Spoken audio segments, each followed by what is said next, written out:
Hello, welcome to VAFA Tragics. Big show ahead for you. We take a look at all the finals blockbusters that are lined up for this weekend. We also ask the question, can pegs go all the way? And we take a deeper look at how La Trobe University had a stunning win in their Division 3 finals. All that and more on the Tragics right after this.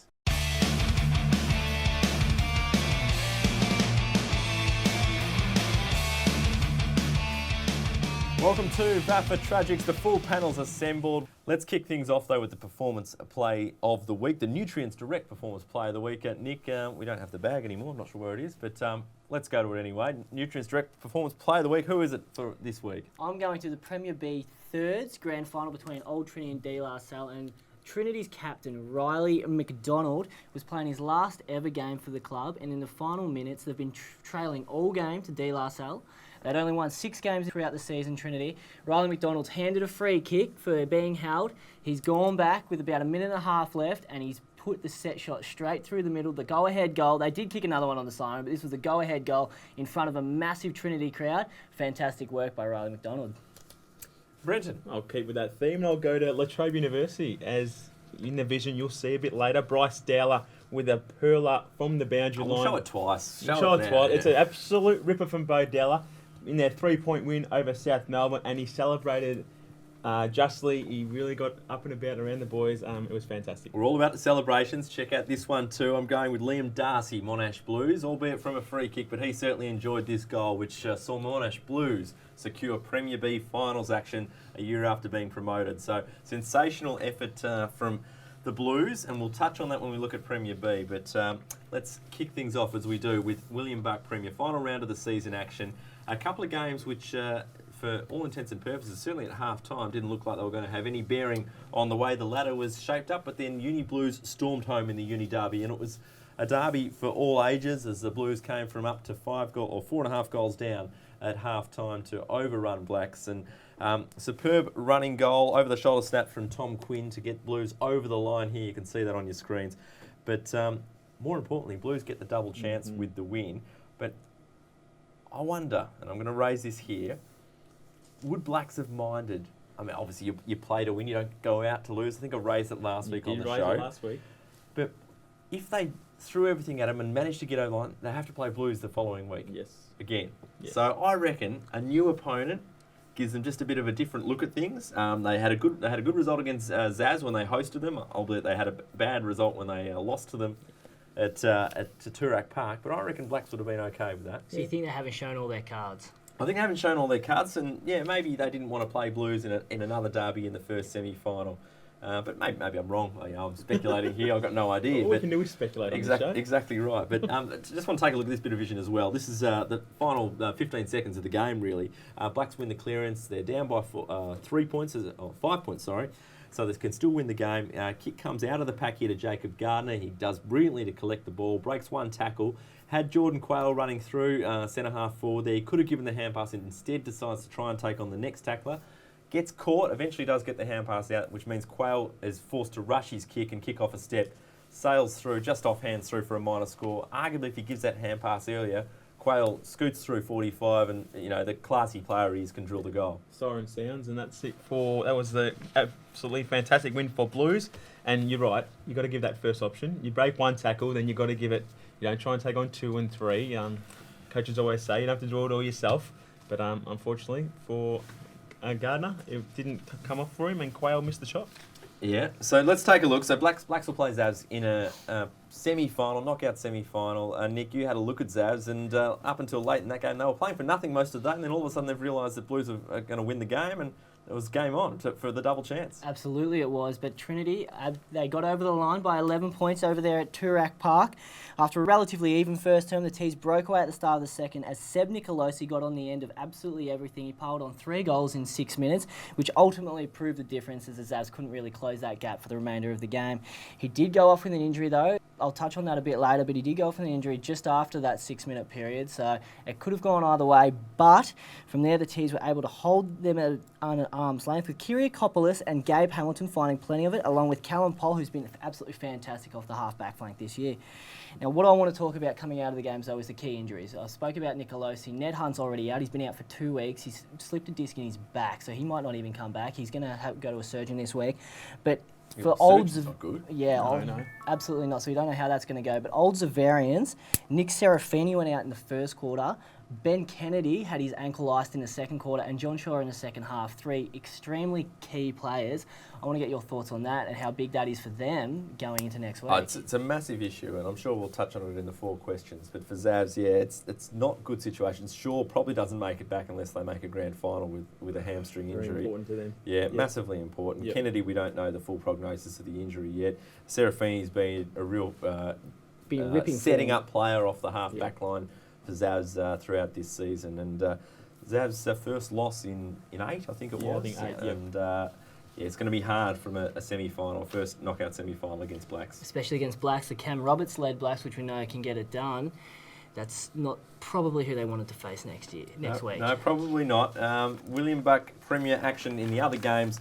St Kevin's finished the year with a win over St Bernard's. De La Salle also signed off with a win over Old Carey, and Collegians celebrated the magnificent efforts of Wayne Dyer, their outgoing president, with a twilight win over Old Melbournes. Congratulations to Wayne Dyer as well from everyone here at the Tragics and VAFA for a sterling period of service towards the Lions. Well done, and enjoy your rest away from the club. Right, that's it for William Buck Premier. We'll move on, we'll take a break, we'll come back and we'll talk all things Premier B, Premier C and all the rest of the division finals right after this. Anytime is the right time to get fit at Anytime Fitness. Access over 400 gyms across the country 24/7 and discover why more Australians train at Anytime Fitness than any other gym. Go online and register now for your free 7-day pass and feel something better. Welcome back to the Tragics. Brenton Mann's put his phone on silent, which means it's time for the headlines with Nick Armistead. Thank you, Andrew. As we spoke about earlier, Old Trinity came from 19 points down at three-quarter time and ran over De La Salle in an epic Premier B Thirds grand final. Trailing at every break throughout the match, the Tees rarely threatened until a Dane Colson Hoffaker and Jeremy Smith fired and ignited the entire playing list. While De La did their utmost to stem the flow of play, they were unable to curb the Tees' high-paced ball movement in the clutches. As I spoke about earlier, Riley McDonald kicked the go-ahead goal and his third for the day with 2 minutes remaining on the clock. Now, Caulfield Grammarians capped off a stunning season in Premier C Thirds with a 39-point victory against Marcelin on Saturday. Led by Best On Ground medallion recipient Jeremy Anderson and a 5-goal haul from Andrew Strain, the Fields kicked 13 of the last 19 goals after a very even first term. 3 players were stretchered off the field during the match, while a number of players struggled to run out the high-intensity game as they suffered cramp. Now, the VAFA recently posted an advertisement for a part-time women's club development officer. The position involves a variety of exciting roles to assist our member clubs implement a women's football team. For more information and to apply for that position, visit vafa.com.au.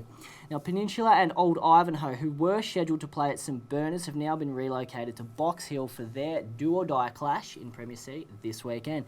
And that's it for this week's headlines. Great result for that game to be moved to Box Hill City Oval, superb venue, Fantastic. and I think both clubs will enjoy that. We'll have a look at that Premier C in a moment. Interesting seeing that Old Ivanhoe and Peninsula have had a sight of each other going into that final. We had a couple of cases. It seems to happen every year. But we'll take a look at Premier B first. We mentioned off the top of the show, Monash Blues playing finals. They did it by pulling off a big win over St Bede's Mento Tigers, which we thought could happen last week. We did, and it was at Brindisi Street, as you said, a stunning 4-point come-from-behind win for Monash Blues, and it was Blues that pulled off a stunning upset and earned their finals appearance. And they needed to win to solidify the finals, but the Blues started perfectly as they nailed 7 of the first 9 goals. Then the Tigers drew level by half-time, hit the lead in the 4th before a final flurry saw the Blues regain the lead moments prior to the siren. Joel Bartram was electric, Keegan Mason was outstanding, and Liam Darcy had his best outing with 3 goals for the Blues. Michael Barnes had 3, Luke Valudo 3, combined with 6 goals for St Bede's, who fell back down to second spot on the ladder. Wearing the white shorts against Beaumaris in their second semi-final, which will be at Trevor Barker Oval on Saturday. I don't think they'd be too concerned, St Bede's Mento Tigers. It's hard to stay motivated in that game. Blues obviously had a lot more to play for. The unlucky team, though, is Fitzroy. They've done everything right. Won the game they had to against the Parkdale Vultures in their beautiful away jumper. I love the Fitzroy away strip as well as their home strip. the goal jumper, but couldn't quite get there because they would have been sitting there checking their live score updates, and Monash Blues pinched it at the end. They couldn't have done any more. They'll just rue the 0-4 start that they had at the start of the season. Yeah, tough break for the Roys, but they'll be back bigger and better. And it was great to see them firing in Premier B this year. We mentioned the relegated sides last week. Old Haileybury and Hampton Rovers both going down. Both suffered losses in their final games, whilst Ajax went down to Beaumaris, who reclaimed top spot. Will go in their royal blue shorts for their home semi-final. The other semi-final to be played on the Sunday. And also congratulations to Marty Pask, who has retired as coach of Ajax. Has he? Yes. Didn't want to go again? Doesn't Too want to busy go with his managing of players, no doubt. Old Scotch and Monash Blues will be at Trevor Barker Oval on the Sunday. So Old Scotch looking for a first final win in 6, I think it will be, up against Monash Blues. That's a big game. And they've hit some real form after you wrote them off about a month ago. I didn't exactly write them off, but they weren't in stellar form. But they have bounced back, and they'll be probably going as warm favourites against Monash Blues.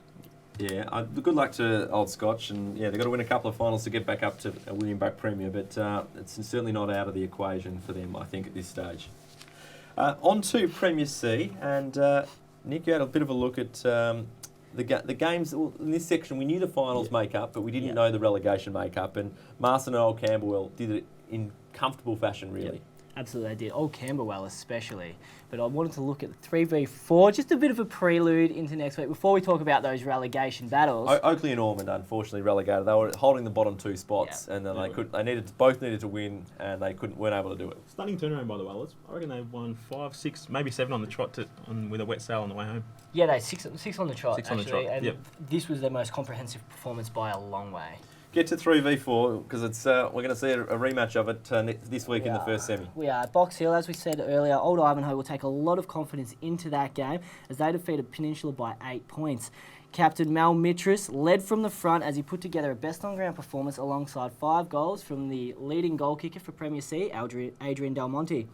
James Moynard and George Fletcher, both who had fantastic seasons, were good for the Pirates, but the two sides will obviously meet next week in the semi, where Old Ivanhoe do have the ascendancy. They have the wood at the moment with a 2-0. Yeah, superb effort. Mazenod won their game, which leaves us with the semi-finals, and Caulfield also winning their big game over Oakley. Leaves us with the semi-finals, looking at Caulfield and Mazenod at Bill Laurie Oval to be played on the Saturday, with Peninsula and Old Ivanhoe to be played on the Sunday at Box Hill. Who do we like in each of these games? We probably should have gone through the Premier B semi-finals as well. I probably like Caulfield over Mazenod, and the other one, I'm going to go Peninsula. Cause, both sides have got patchy form coming into this. I think only losing by 8 points, Peninsula are a real chance at Chelsworth Park at the Pine Lodge, so I like Peninsula too, the Pirates. Earlier in the year, Old Ivanhoe were a lot more comprehensive, so I'm just going to go with Old Ivanhoe based on that. James Fletcher will be back for Peninsula as well, which would be a handy inclusion. Huge in. Caulfield and Mazenod, who do we like out of that one? Caulfield. Caulfield. Yeah, I think the Nodders can win it and get up to Prem B. Quickly in Prem B, we'll quickly touch on these before we move on to the division finals. A quick tip out of Beaumaris and St Bede's. Bowie. St Bede's. Yeah, I'm going to go with Bowie. And Scotch and Monash Blues? Scotchies. Yeah, I think Old Scotch will win that game as well. And in William Buck Premier, we forgot to tip the Old Trinity and Uni Blues. Blues. Old Trinity all the way. Old Trinity for me. And Old Zavs and Blacks? I think Zavs get up. I think Blacks do based on Zav's injuries, yeah. Probably a Blacks at this stage as well. Yeah. We'll see how the week progresses.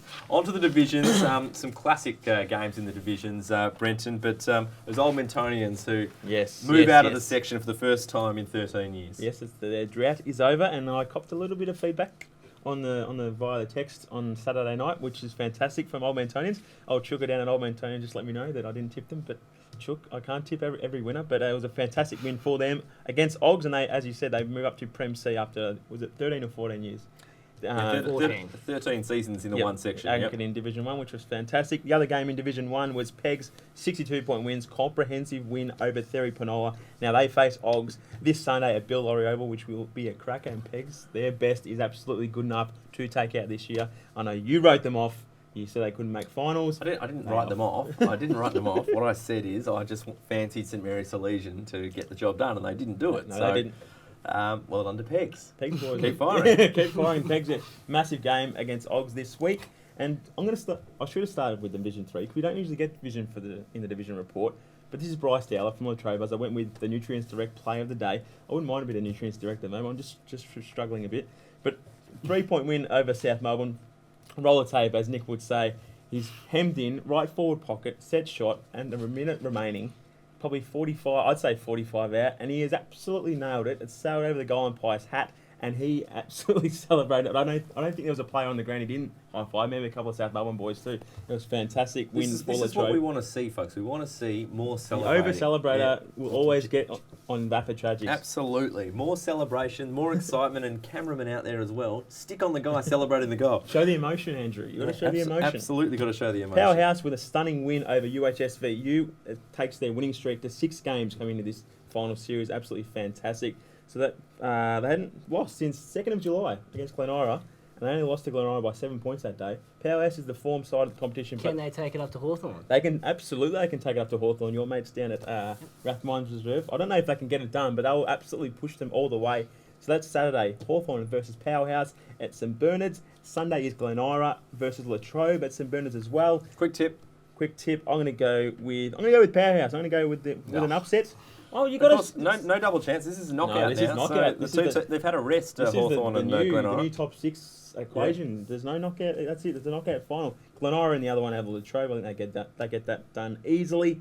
And the other one, I'd say Pegs over Ogs. I think Pegs are flying. Ogs maybe just won't pip them. They might get pipped at the post. Sorry. Division 2, St John's with a 41-point win over West Brunswick. Do you care who we're tipping in Division 3 before we move on? Doesn't want to bar of it. Sorry. Who do you tip in Division 3? Sorry. Hawthorn and Glenora. You? Hawthorn and Latrobe. Okay. Division 1. Pegs all the way. Yeah, I think Pegs will win. Jump back on. Yep. No, I'll Geelong will win. Oh, Geelong. Okay. Sorry, Pegs. Division 2, St John's 41-point winners over West Brunswick after trailing by 14 points at quarter time. They get promoted to Div 1 after following their promotion from their 2011 flag into Div 1, where they bounced straight back down to Div 2 in 2013.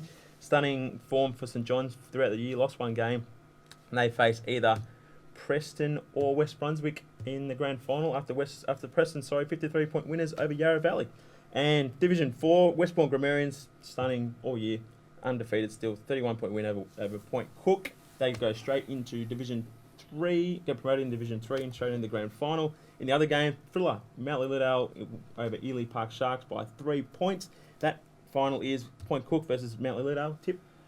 Yeah, I think Point Cook will win it purely because Mount Lilydale have to get a charter a flight to come across from Mount Lilydale all the way across to Westbourne Grammarians. It's unfortunate the way that's a good segue for you. There is an airport out Lilydale. There is an airport at Lilydale. No, they could charter a flight out to Avalon perhaps and get in. It wouldn't be a bad option. It's actually not bad. And you? Point Cook. They've been the second best team all year. Yeah, I think it's the same. I think it's going to be Point Cook Westbourne in the grand final. A stunning rematch to their second semi-final. On to the 4 questions. Let's get the ball rolling. Nick, I believe you're going to kick us off. Yeah, straight to you, Andrew. Given recent history in the Premier section, can Oldsavarians win the grand final from outside the top 2? Look, you'd have to say probably not. I think, given exactly what you said, the last 6 years or so, only Collegians have made it through to a grand final having not played in the second semi-final, so not bounced back, which puts it, they're up against it, Zavs. And then Collegians, that was in 2014. They didn't win that grand final that year, but they did come through from 4th with a couple of great finals wins. So I'd say, given the injuries, given the key personnel that those injuries actually have fallen on, and they're missing the double chance, probably not Zav's year, despite a fantastic run in the second half of the year. Can Pegs go all the way? Now, you were professing yes. Yes. I think Pegs, throughout the year, their best is good enough, and they can go all the way. It's Division 1 is extremely open. Ogs, Old Mantonians and Pegs, there's not much separating them. Yes, Pegs can go all the way, and I think they just might. Fair enough. Yep. We'll see. Yes, I'm with you on that too. You're with me? I'm going to go to you, Nick. Your tip, now you've had a few love children through the year. You've got a fair list that you've just really jumped on. Now, tip for the Woodrow Medal. I jump on form, by the way. So the form players, the people who are really not exceeding expectation, but going really well, I'll jump on. But obviously, I've been with Tom Sullivan since the start. St Bernard's probably, they haven't won as many games as I would have envisaged maybe at the start of the year. So I think, honestly, Bede Marn might go close from Blacks. He's had a fantastic year, and I think it'll be hard to go past one of the Williams brothers from De La Salle too. So you've picked 4. The Williams brothers. Yeah, we'll keep Luke out. I reckon Sam Williams is a sniffer. Also, Marshall Rippon polls well as well. Tommy Paul, you jumped on. Tommy Paul last week, they'll all be amongst it in the Woodrow. I don't watch a lot of Premier, but I'll I'll go with B, man. Vote counts on the radio. We should mention coming up in the next when is that, next week? I believe next 2 weeks time. It's the week of the grand final. Full details of on the VAFA website on the Okay, vote counts. Final question for you guys. Right. Final question for you guys on the 4 questions. Does cricket have too much of an influence on the use of grounds throughout the year? I mean, cricket putting, bribes into local councils. How do we not get access to the best grounds? I'm not too sure. That's a very good 4Q. Cricket. I love cricket. I'm a big cricket fan. But Yeah. at the end of the day, Yeah. at any given time, there's 15 people on the field. Yep. 15 people. Yep. And they don't touch the whole ground. They don't. They're not over the whole But surface. what is needed to go into preparing a good turf wicket takes time.